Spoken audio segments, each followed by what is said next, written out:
اللہ جل شانہ نے اپنے کلام پاک میں ارشاد فرمایا ہے سورہ الاعراف آیت نمبر 151 میں موسیٰ علیہ السلام نے کہا کہ میرے رب میری خطا معاف فرما اور میرے بھائی کی بھی اور ہم دونوں کو اپنی رحمت میں داخل فرما اور تو سب رحم کرنے والوں سے زیادہ رحم کرنے والا ہے۔ اللہ تعالیٰ نے اپنے مبارک کلام میں ارشاد فرمایا سورہ الاعراف آیت نمبر 152 میں بے شک جن لوگوں نے گوسالہ پرستی کی ہے ان پر بہت جلد ان کے رب کی طرف سے غضب اور ذلت اس دنیاوی زندگی ہی میں پڑے گی اور ہم جھوٹی تہمت لگانے والوں کو ایسے ہی سزا دیا کرتے ہیں۔ آیت کی مختصر سی تشریح کرتے چلیں۔ اللہ کا غضب یہ تھا کہ توبہ کے لیے قتل ضروری قرار پایا اور اس سے قبل جب تک جیتے رہے ذلت اور رسوائی کے مستحق قرار پائے، اور یہ سزا انہی کے لیے خاص نہیں ہے جو بھی اللہ پر افترا یعنی بہتان کرتا ہے، اس کو ہم یہی سزا دیتے ہیں۔ پروردگار عالم نے انسانوں کی رہنمائی کے لیے فرمایا سورہ الاعراف آیت نمبر 153 میں اور جن لوگوں نے گناہ کے کام کیے اور پھر ان کے بعد توبہ کر لیے اور ایمان لے آئے تو تمہارا رب اس توبہ کے بعد گناہ معاف کر دینے والا رحمت کرنے والا ہے۔ آیت کی مختصر سی تشریح کرتے ہیں جنہوں نے توبہ کر لی ان کے لیے اللہ تعالیٰ غفور الرحیم ہے۔ معلوم ہوا کہ توبہ سے ہر گناہ معاف ہو جاتا ہے بشرطے کہ خالص توبہ ہو۔ اللہ تعالیٰ نے قرآن میں فرمایا سورہ الاعراف آیت نمبر 154 میں اور جب موسیٰ علیہ السلام کا غصہ فرو ہوا تو ان تختیوں کو اٹھا لیا اور ان کے مضامین میں ان لوگوں کے لیے جو اپنے رب سے ڈرتے تھے ہدایت اور رحمت تھی۔ آیت کی مختصر تشریح کرتے چلیں۔ یہاں نسخہ سے مراد یا تو وہ اصل الواح جن پر تورات لکھی گئی تھی یا اس سے مراد وہ دوسرا نسخہ ہے جو تختیوں کو زور سے پھینکنے کی وجہ سے ٹوٹ جانے کے بعد اس سے نقل کر کے تیار کیا گیا تھا۔ تاہم بات پہلے ہی لگتی ہے کیونکہ آگے چل کر آتا ہے کہ حضرت موسیٰ علیہ السلام نے ان تختیوں کو اٹھا لیا جس سے معلوم ہوتا ہے کہ تختیاں ٹوٹی نہیں تھی۔ بہرحال اس کا مرادی مفہوم مضامین ہے جو ترجمہ میں اختیار کیا گیا ہے۔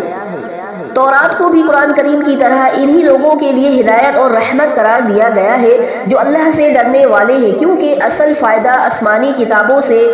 ایسے ہی لوگوں کو ہوتا ہے۔ دوسرے لوگ تو چونکہ اپنے کانوں کو حق کے سننے سے، آنکھوں کو حق کے دیکھنے سے بند کیے ہوئے ہوتے ہیں، اس چشمہ فیض سے وہ بالعموم محروم ہی رہتے ہیں۔ پروردگار عالم کا فرمان ہے سورہ الاعراف آیت نمبر 155 میں اور موسیٰ علیہ السلام نے 70 آدمی اپنی قوم میں سے ہمارے وقت معینہ کے لیے منتخب کیے، سو جب ان کو زلزلہ نے آ پکڑا تو موسیٰ عرض کرنے لگے اے میرے پروردگار اگر تجھ کو یہ منظور ہوتا تو اس سے قبل ہی ان کو اور مجھ کو ہلاک کر دیتا۔ کیا تو ہم میں سے چند بیوقوفوں کی حرکت پر سب کو ہلاک کر دے گا؟ یہ واقعہ محض تیری طرف سے امتحان ہے، ایسے امتحانات سے جس کو تو چاہے گمراہی میں ڈال دے اور جس کو چاہے ہدایت پر قائم رکھے۔ تو ہی ہمارا کارساز ہے، بس ہم پر مغفرت اور رحمت فرما اور تو سب معافی دینے والوں سے اچھا ہے۔ آیت کی مختصر سی تشریح کرتے چلے۔ یہاں یہ بتایا گیا ہے حضرت موسیٰ علیہ السلام نے اپنی قوم کے 70 آدمی چنے اور انہیں کوہ طور پر لے گئے جہاں بطور عذاب انہیں ہلاک کر دیا گیا، جس پر حضرت موسیٰ نے کہا بنی اسرائیل کے یہ 70 آدمی کون تھے؟ اس میں مفسرین کا اختلاف ہے۔ ایک رائے یہ ہے کہ جب حضرت موسیٰ علیہ السلام نے تورات کے احکام انہیں سنائی تو انہوں نے کہا ہم کیسے یقین کر لیں، یہ کتاب واقعی اللہ تعالیٰ کی طرف سے ہی نازل شدہ ہے، ہم تو جب تک خود اللہ تعالیٰ کو کلام کرتے ہوئے نہ سن لیں اسے نہیں مانیں گے۔ چنانچہ انہوں نے 70 برگزیدہ آدمیوں کا انتخاب کیا اور انہیں کوہ طور پر لے گئے۔ وہاں اللہ تعالیٰ حضرت موسیٰ علیہ السلام سے ہم کلام ہوئے جسے ان لوگوں نے بھی سنا، لیکن وہاں انہوں نے ایک نیا مطالبہ کر دیا، ہم جب تک اللہ کو اپنی آنکھوں سے نہیں دیکھ لیں گے ایمان نہیں لائیں گے۔ دوسری رائے یہ ہے کہ یہ 70 آدمی وہ ہیں جو پوری قوم کی طرف سے بچڑے کی عبادت کے جرم عظیم کی توبہ کی اور معذرت کے لیے کوہ طور پر لے جائے گئے تھے اور وہاں جا کر انہوں نے اللہ کو دیکھنے کی خواہش ظاہر کی۔ تیسری رائے یہ ہے کہ یہ 70 آدمی وہ ہیں جنہوں نے اسرائیل کو بچڑے کی عبادت کرتے ہوئے دیکھا لیکن انہیں منع نہیں کیا۔ ایک چوتھی رائے یہ ہے کہ یہ 70 آدمی وہ ہیں جنہیں اللہ کے حکم سے کوہ طور پر لے جانے کے لیے چنا گیا تھا، وہاں جا کر انہوں نے اللہ سے دعائیں کیے، جن میں ایک دعا یہ بھی تھی کہ یا اللہ ہمیں تو وہ کچھ عطا فرما جو اس سے قبل تو نے کسی کو عطا نہ کیا اور نہ آئندہ کسی کو عطا کرنا۔ اللہ تعالیٰ کو یہ دعا پسند آئی، جس پر وہ زلزلے کے ذریعے سے ہلاک کر دیے گئے۔ زیادہ مفسرین دوسری رائے کے قائل ہیں اور انہوں نے وہی واقعہ قرار دیا جس کا ذکر سورہ بقرہ آیت 56 میں آیا ہے، جہاں ان پر صاعقہ یعنی بجلی کی کڑک سے موت وارد ہونے کا ذکر ہے، اور یہاں رجفہ زلزلے سے موت کا ذکر ہے۔ اسی توجیہ میں کہا گیا ہے کہ ممکن ہے دونوں ہی عذاب آوے ہو، اوپر سے بجلی کی کڑک اور نیچے سے زلزلہ۔ بہرحال حضرت موسیٰ علیہ السلام کی اس دعا و التجا کے بعد کہ اگر ان کو ہلاک ہی کرنا تھا تو اس سے قبل اس وقت ہلاک کرتا جب یہ بچڑے کی عبادت میں مصروف تھے، اللہ تعالیٰ نے انہیں زندہ کر دیا۔ اللہ رب العالمین کا ارشاد ہے سورہ الاعراف آیت 156 میں، اور ہم لوگوں کے نام دنیا میں بھی نیک حالی لکھ دیں اور آخرت میں بھی ہم تیری طرف رجوع کرتے ہیں۔ اللہ تعالیٰ نے فرمایا کہ میں اپنا عذاب اسی پر واقع کرتا ہوں جس پر چاہتا ہوں، اور میری رحمت تمام اشیاء پر محیط ہے، تو وہ رحمت ان لوگوں کے نام ضرور لکھوں گا جو اللہ سے ڈرتے ہیں اور زکوٰۃ دیتے ہیں اور جو ہماری آیتوں پر ایمان لاتے ہیں۔ آیت کی مختصر تشریح کرتے ہیں، یعنی توبہ کرتے ہیں۔ یہ اس کی وسعت رحمت ہی ہے کہ دنیا میں صالح و فاسق اور مومن و کافر دونوں ہی اس کی رحمت سے فیضیاب ہو رہے ہیں۔ حدیث میں آتا ہے کہ اللہ تعالیٰ کی رحمت کے 10 حصے ہیں۔ یہ اس کی رحمت کا ایک حصہ ہے کہ جس سے مخلوق ایک دوسرے پر رحم کرتی ہے، اور وحشی جانور اپنے بچوں پر شفقت کرتے ہیں، اور اس سے اپنی رحمت کے 99 حصے اپنے پاس رکھے ہوئے ہیں۔ صحیح مسلم میں اللہ تعالیٰ کا ارشاد ہے قرآن پاک میں سورہ الاعراف آیت 157 میں، جو لوگ ایسے رسول نبی امی کا اتباع کرتے ہیں جن کو وہ لوگ اپنے پاس تورات و انجیل میں لکھا ہوا پاتے ہیں، وہ ان کو نیک باتوں کا حکم فرماتے ہیں اور بری باتوں سے منع کرتے ہیں، اور پاکیزہ چیزوں کو حلال بناتے ہیں اور گندی چیزوں کو ان پر حرام فرماتے ہیں، اور ان لوگوں پر جو بوجھ اور توق تھے ان کو دور کرتے ہیں۔ سو جو لوگ اس نبی پر ایمان لاتے ہیں اور ان کی حمایت کرتے ہیں اور ان کی مدد کرتے ہیں اور اس نور کا اتباع کرتے ہیں جو ان کے ساتھ بھیجا گیا ہے، ایسے لوگ پوری فلاح پانے والے ہیں۔ آئیے آیت کی مختصر سی تشریح کرتے ہیں۔ یہ آیت بھی اس امر کی وضاحت کے لیے آیت قطعی کی حیثیت رکھتی ہے کہ رسالت محمدیہ پر ایمان لائے بغیر نجات اخروی ممکن نہیں، اور ایمان وہی معتبر ہے جس کی تفصیل محمد صلی اللہ علیہ وآلہ وسلم نے بیان فرمائی ہے۔ اس آیت سے بھی تصور دیگر مذاہب کی جڑ کٹ جاتی ہے۔ معروف وہ ہے کہ جسے شریعت نے اچھا اور منکر وہ ہے جسے شریعت برا قرار دیا۔ یہ بوجھ اور توق وہ ہے جو پچھلی شریعت میں تھے، مثلا نفس کے بدلے نفس قتل ضروری تھا، دیت یا معافی نہیں تھی، یا جس کپڑے کو نجاست لگ جاتی اسے قطع کرنا ضروری تھا۔ شریعت اسلامیہ نے اسے صرف دھونے کا حکم دیا ہے، جس طرح قصاص میں دیت اور معافی کی اجازت دی وغیرہ۔ اور آپ صلی اللہ علیہ وآلہ وسلم نے فرمایا کہ مجھے آسان دین حنیفی کے ساتھ بھیجا گیا ہے۔ ان آخری الفاظ سے بھی یہ بات واضح ہوتی ہے کہ کامیاب وہی لوگ ہوں گے جو حضرت محمد صلی اللہ علیہ وآلہ وسلم پر ایمان لانے والے اور ان کی پیروی کرنے والے ہوں گے۔ جو رسالت محمدیہ پر ایمان نہیں لائیں گے وہ کامیاب نہیں، نقصان اٹھانے والے اور ناکام ہوں گے۔ علاوہ ازیں کامیابی سے مراد بھی آخرت کی کامیابی ہے۔ یہ ممکن ہے کہ کوئی قوم رسالت محمدیہ پر ایمان نہ رکھتی ہو اور اسے دنیاوی خوشحالی و فراوانی حاصل ہو، جس طرح اس وقت مغربی اور یورپی اور دیگر بعض قوموں کا حال ہے کہ وہ عیسائی یا یہودی یا کافر مشرک ہونے کے باوجود مادی ترقی اور خوشحالی میں ممتاز ہے، لیکن ان کی یہ ترقی عارضی بطور امتحان و خلاف معمول ہے۔ یہ ان کی اخروی کامیابی کی ضمانت یا علامت نہیں ہے۔ یہ بات واضح ہو جاتی ہے کہ المائدہ کی آیت 15 میں نور سے مراد قرآن مجید ہی ہے، اس لیے اس نور سے خود نبی کریم صلی اللہ علیہ وآلہ وسلم کی ذات مراد نہیں ہے۔ ہاں یہ الگ بات ہے آپ کی صفات ایک صفت نور بھی ہے جس سے کفر و شرک کی تاریکیاں دور ہوئی، لیکن آپ کے نوری صفت ہونے سے آپ کا نور من نور اللہ ہونا ثابت نہیں ہو سکتا، جس طرح اہل بدعت یہ ثابت کرتے ہیں۔ اللہ رب العزت نے فرمایا اپنے قرآن پاک میں سورہ الاعراف آیت 158 میں، آپ کہہ دیجئے کہ اے لوگو، میں تم سب کی طرف سے اس اللہ کا بھیجا ہوا جس کی بادشاہی تمام آسمانوں اور زمین میں ہے، اس کے سوا کوئی عبادت کے لائق نہیں، وہی زندگی دیتا ہے اور وہی موت دیتا ہے، سو اللہ تعالیٰ پر ایمان لاؤ اور اس کے نبی امی پر جو کہ اللہ تعالیٰ پر اور اس کے احکام پر ایمان رکھتے ہیں، اور ان کی پیروی کرو تاکہ تم راہ پر آ جاؤ۔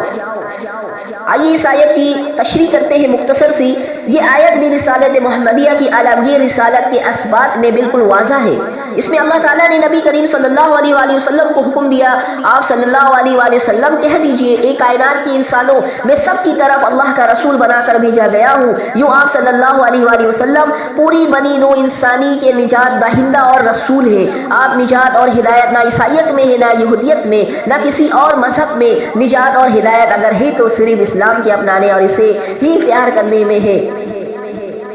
اس آیت میں بھی اور اس سے پہلی آیت میں بھی آپ صلی اللہ علیہ وآلہ وسلم کو النبی الامی کہا گیا ہے۔ یہ آپ کی ایک خاص صفت ہے۔ امی کے معنی ہے ان پڑھ، یعنی آپ نے کسی استاد کے سامنے زانو بطور شاگرد نہیں کیے، کسی سے کسی قسم کی تعلیم حاصل نہیں کی، لیکن اس کے باوجود آپ صلی اللہ علیہ وآلہ وسلم نے قرآن کریم پیش کیا۔ اس کے اعجاز و بلاغت کے سامنے دنیا بھر کے خوش بیان عالم فاضل عاجز آ گئے، اور آپ نے جو تعلیمات پیش کیے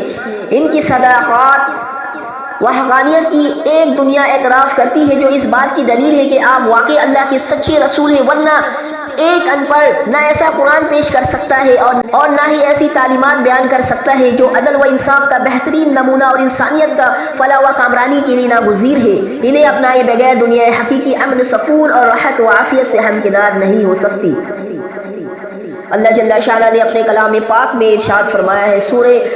الاعراف آیت 159 میں، اور قوم موسیٰ میں ایک جماعت ایسی بھی ہے جو حق کے مطابق ہدایت کرتی ہے اور اسی کے مطابق بھی کرتی ہے۔ آیت کی مختصر سی تشریح کرتے ہیں۔ اس سے مراد وہی چند لوگ ہیں جو مسلمان ہو گئے تھے، عبداللہ بن سلام وغیرہ۔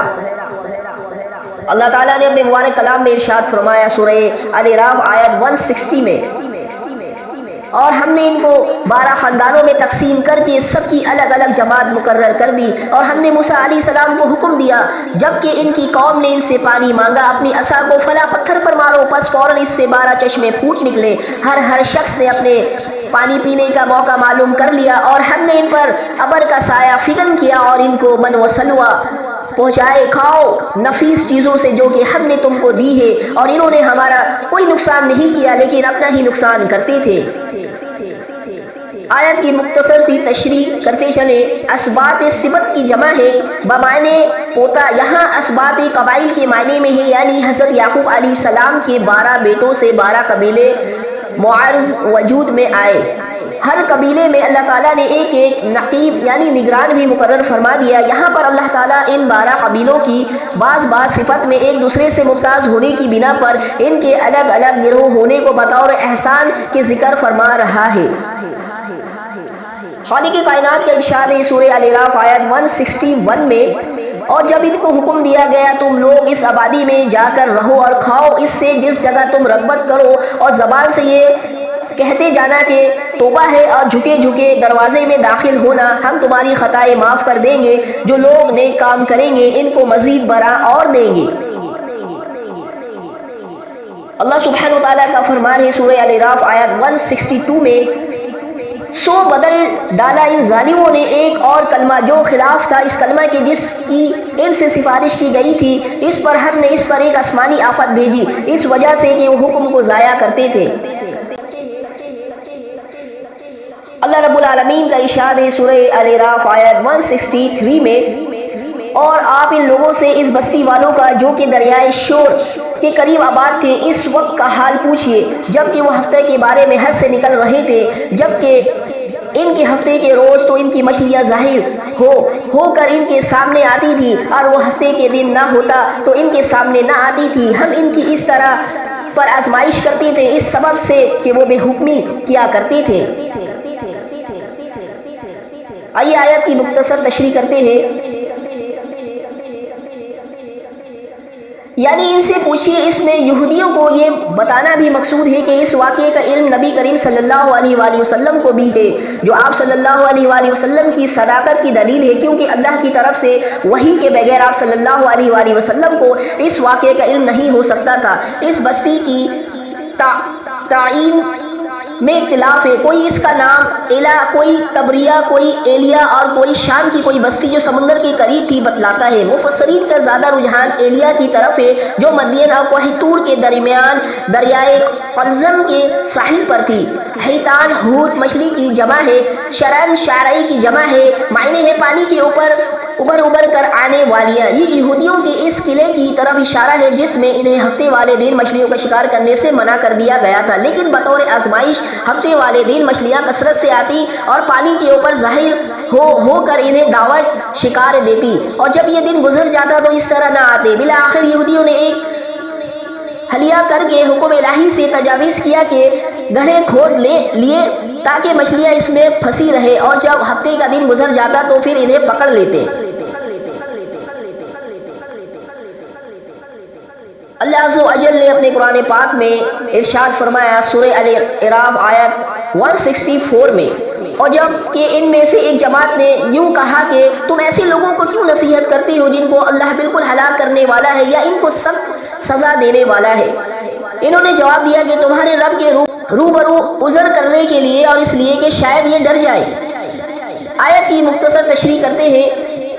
یعنی اس جماعت سے صالحین کی وہ جماعت مراد ہے جو اس حلیے کا ارتکاب بھی نہیں کرتی تھی اور حلیہ گروہ کو سمجھا کر ان کی اصلاح سے مایوس بھی ہو گئی تھی۔ تاہم کچھ اور لوگ بھی سمجھانے والے تھے جو انہیں وائز و نصیحت کرتے تھے۔ صالحین کی یہ جماعت انہیں یہ کہتی ہے کہ ایسے لوگوں کو وائز و نصیحت کا کیا فائدہ جن کی قسمت میں ہلاکت و عذاب الہی ہے، یا اس جماعت سے وہی نافرمان اور تجاویز کرنے والے مراد ہے۔ جب ان کو وائز کرنے والے نصیحت کرتے تو یہ کہتے کہ جب تمہارے خیال میں ہلاکت یا عذاب الہی ہمارا مقدر ہے تو پھر ہمیں کیوں وائز کرتے ہو؟ تو وہ جواب دیتے ہیں کہ ایک تو اپنے رب کے سامنے معذرت پیش کرنے کے لیے تاکہ ہم تو اللہ کی گرفت سے محفوظ رہے، کیونکہ معصیت الہی کا ارتکاب ہوتے ہوئے دیکھنا اور پھر اسے روکنے کی کوشش نہ کرنا بھی جرم ہے جس پر اللہ تعالیٰ کی گرفت ہو سکتی ہے۔ اور دوسرا فائدہ یہ ہے کہ شاید یہ لوگ حکم الہی سے تجاویز کرنے سے باز ہی آ جائے۔ پہلے تفسیر کی روح سے یہ تین جماعتیں ہوئی، نافرمان اور شکار کرنے والی جماعت، وہ جماعت جو بالکل کنارہ کش ہو گئی، نہ وہ نافرمانوں میں تھی نہ منع کرنے والوں میں، وہ جماعت جو نافرمانوں میں نہیں تھی اور بالکل کنارہ کش بھی نہیں ہوئی تھی بلکہ نافرمانوں کو منع کرتی تھی۔ دوسری تفسیر کی روح سے یہ دو جماعتیں ہوں گی، ایک نافرمانوں کی یا دوسری منع کرنے والوں کی۔ اللہ تعالیٰ نے قرآن پاک میں ارشاد فرمایا ہے سورہ الاعراف آیت 165 میں، سو جب وہ اس کو بھول گئے جو ان کو سمجھایا جاتا تھا تو ہم نے ان لوگوں کو تو بچا لیا جو اس بری عادت سے منع کیا کرتے تھے، اور ان لوگوں کو جو کہ زیادتی کرتے تھے ایک سخت عذاب میں پکڑ لیا، اس وجہ سے وہ بے حکمی کیا کرتے تھے۔ آئیے اس آیت کی مختصر تشریح کرتے چلے، یعنی وائز و نصیحت کی انہوں نے کوئی پرواہ نہیں کی اور نافرمانی پر اڑے رہے، یعنی وہ ظالم بھی تھے۔ اللہ تعالیٰ کی نافرمانیوں کا ارتکاب کر کے انہوں نے اپنی جانوں پر ظلم کیا اور انہیں جہنم کا ایندھن بنا لیا، اور فاسق بھی کہ اللہ کے حکموں سے سرتابی کو انہوں نے اپنا شیوا اور وتیرہ بنا لیا۔